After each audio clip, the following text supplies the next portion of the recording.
بسم اللہ الرحمن الرحیم۔ تمام سننے اور دیکھنے والوں کو السلام علیکم۔ میں امید کرتی ہوں آپ تمام لوگ خیر و عافیت سے ہوں گے، اور میری اللہ تعالیٰ سے دعا ہے کہ اللہ تعالیٰ آپ تمام مسلمانوں کو اپنی حفظ و امان میں رکھے۔ میرے پیارے دوستو، آج کی اس ویڈیو میں آپ لوگوں کو بتاؤں گی کہ استغفار کی کیا فضیلت ہے اور استغفار سے کیا کیا فوائد حاصل ہوتے ہیں۔ یہ سب میں آپ لوگوں کو قرآن و حدیث کی روشنی میں بتاؤں گی۔ میرے پیارے دوستو، یہ باتیں کوئی قصے کہانیاں نہیں کہ جن کو گھڑا گیا ہے، یہ رب کے قرآن اور نبی کریم صلی اللہ علیہ وآلہ وسلم کے فرمان سے ہوتی ہیں۔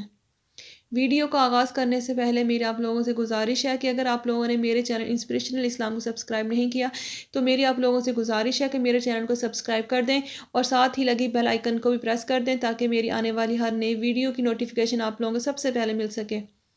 میرے پیارے ناظرین، سب سے پہلے میں آپ کو قرآن پاک سے بتاؤں گی کہ استغفار کا اللہ تعالیٰ نے کہاں کہاں ذکر کیا ہے اور استغفار کی کیا فضیلت ہے۔ ارشاد باری تعالیٰ ہے، ترجمہ: اللہ تعالیٰ گناہ کا بخشنے والا اور توبہ قبول فرمانے والا، سخت عذاب والا، انعام و قدرت والا ہے۔ اس کے سوا کوئی معبود نہیں اور اسی کی طرف واپس لوٹنا ہے۔ دوسری جگہ فرمایا، جس کا ترجمہ ہے، بس اے نبی صلی اللہ علیہ وآلہ وسلم، تو صبر کر، اللہ تعالیٰ کا وعدہ بلا شک و شبہ سچا ہی ہے۔ تو اپنے گناہ کی معافی مانگتا رہے اور صبح شام اپنے پروردگار کی تسبیح اور حمد بیان کرتا رہے۔ ایک اور جگہ فرمایا، ترجمہ: اور اللہ تعالیٰ سے بخشش مانگو، بے شک اللہ تعالیٰ بخشنے والا، مہربانی کرنے والا ہے۔ ایک اور جگہ فرمایا، جس کا ترجمہ ہے، تو اپنے رب کی تسبیح کرنے لگ حمد کے ساتھ اور اس سے مغفرت کی دعا مانگ، بے شک وہ بڑا ہی توبہ قبول کرنے والا ہے۔ ایک اور جگہ پہ استغفار کی فضیلت ہے، اے میرے رب، مجھے معاف فرما اور مجھ پر رجوع فرما، یقیناً تو بہت ہی رجوع فرمانے والا، بخشنے والا ہے۔ اسی طرح اللہ تعالیٰ نے ایک اور جگہ پہ ارشاد فرمایا، جس کا ترجمہ ہے، اور وہ لوگ جب کسی برائی کا ارتکاب کر لیتے ہیں یا اپنی جانوں پر ظلم کر بیٹھتے ہیں تو اللہ کو یاد کرتے ہیں۔ ایک اور جگہ ارشاد باری تعالیٰ ہے، جس کا ترجمہ ہے، اور اللہ تعالیٰ اپنی موجودگی میں ان کو عذاب دینے والا نہیں، اور اسی طرح اللہ ان کو عذاب نہیں دے گا جب کہ وہ بخشش مانگنے والے ہوں۔ مزید فرمایا، جس کا ترجمہ ہے، جو شخص کسی برائی کا ارتکاب کرے یا اپنے نفس پر ظلم کرے اور پھر اللہ تعالیٰ سے بخشش طلب کرے تو وہ اللہ کو نہایت بخشنے والا، مہربان پائے گا۔ ایک اور مقام پر ارشاد باری تعالیٰ ہے، جس کا ترجمہ ہے، پھر تم بھی وہیں سے واپس آ جاؤ جہاں سے لوگ واپس آتے ہیں اور اللہ تعالیٰ سے بخشش مانگو، بے شک اللہ تعالیٰ بخشنے والا، نہایت رحم کرنے والا ہے۔ تو یہ میرے پیارے ناظرین، استغفار کی فضیلت قرآن مجید میں بیان کی گئی ہے۔ میرے پیارے ناظرین، یہ صرف قرآن پاک کی آیت کا ترجمہ ہے۔ آئیے اب میں آپ کو رسول خدا صلی اللہ علیہ وآلہ وسلم کے فرمان بھی بتاتی ہوں۔ بخاری شریف کی روایت ہے، حضرت عائشہ رضی اللہ تعالی عنہما فرماتی ہیں کہ سورہ نصر میں فَسَبِّحْ بِحَمْدِ رَبِّكَ وَاسْتَغْفِرْ کے نزول کے بعد نبی کریم صلی اللہ علیہ وآلہ وسلم اپنی ہر نماز میں سبحانک اللہم و بحمدک اللہم اغفر لی پڑھا کرتے تھے، اور قرآن پر عمل کرتے ہوئے اپنے رکوع اور سجود میں کثرت سے سبحانک اللہم و بحمدک اللہم اغفر لی پڑھا کرتے تھے۔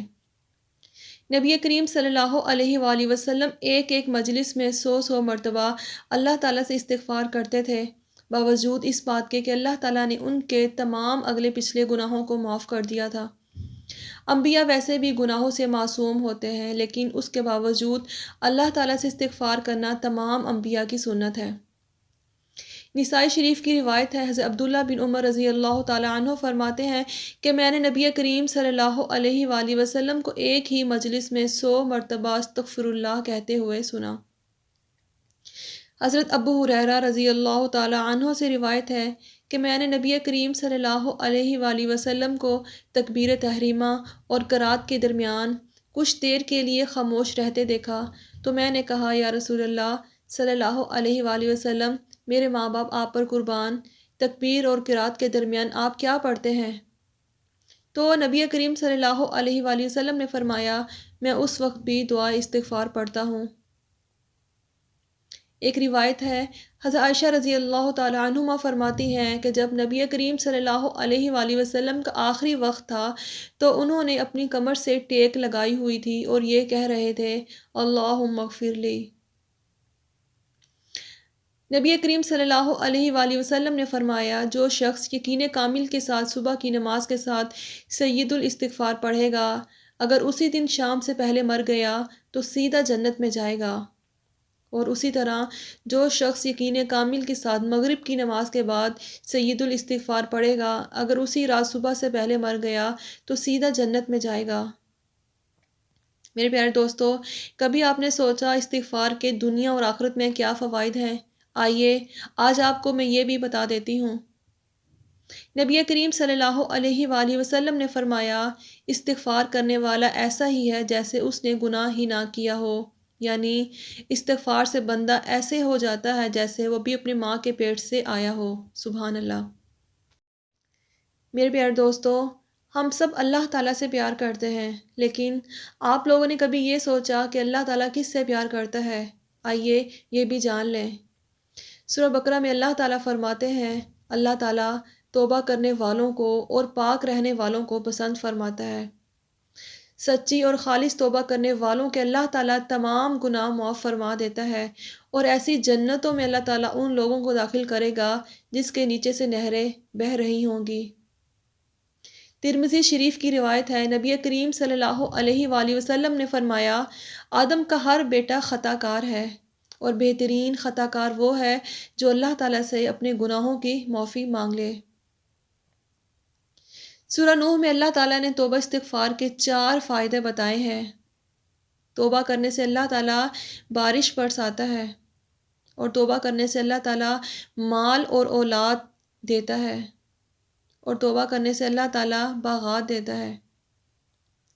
نبی کریم صلی اللہ علیہ وآلہ وسلم کا فرمان ہے کہ اللہ تعالیٰ نے فرمایا، اے آدم کے بیٹے، تو جب تک مجھ سے دعا مانگتا رہے گا اور اپنے گناہوں کی معافی طلب کرتا رہے گا، میں تیرے گناہ معاف کرتا رہوں گا۔ اگر تو زمین کے برابر گناہ لے کر میرے پاس آئے اور تو نے میرے ساتھ کسی کو شریک نہ کیا ہو تو میں زمین کے برابر ہی تیرے لیے معافی لے کر آؤں گا۔ سبحان اللہ۔ ترمذی شریف کی روایت ہے، نبی کریم صلی اللہ علیہ وآلہ وسلم نے فرمایا، بندہ جب گناہ کرتا ہے تو اس کے دل پر سیاہ نقطہ لگ جاتا ہے، اگر وہ توبہ کر لے تو وہ سیاہی دور کر دی جاتی ہے، اور اگر وہ دعا کے بجائے گناہ پر گناہ کرتا جائے تو وہ سیاہی بڑھتی رہتی ہے حتیٰ کہ پورا دل سیاہ ہو جاتا ہے۔ تو میرے پیارے دوستو، اللہ تعالیٰ ہماری توبہ کا منتظر ہے، ہمیں اپنے رب کی طرف لوٹنا ہے۔ اس سے پہلے خدا بلائے ہمیں پہلے ہی خدا کی طرف لوٹ جانا چاہیے۔ میری اللہ تعالیٰ سے دعا ہے کہ اللہ تعالیٰ مجھے اور آپ کو کثرت سے استغفار کرنے کی توفیق عطا فرمائے، آمین۔ میرے پیارے دوستو، میں امید کرتی ہوں آپ لوگوں کو میری یہ آج کی ویڈیو اچھی لگی ہوگی۔ اگر آپ لوگوں کو میری یہ ویڈیو اچھی لگے تو اسے صدقہ جاریہ سمجھ کر اپنی فیملی اور اپنے دوستوں کے ساتھ آگے زیادہ سے زیادہ شیئر کریں، اور اگر آپ لوگوں نے میرے چینل انسپریشنل اسلام کو سبسکرائب نہیں کیا تو میری آپ لوگوں سے گزارش ہے کہ میرے چینل کو سبسکرائب کر دیں اور ساتھ ہی لگی بیل آئیکن کو بھی پریس کر دیں تاکہ میری آنے والی ہر نئی ویڈیو کی نوٹیفیکیشن آپ لوگوں کو سب سے پہلے مل سکے۔ السلام علیکم۔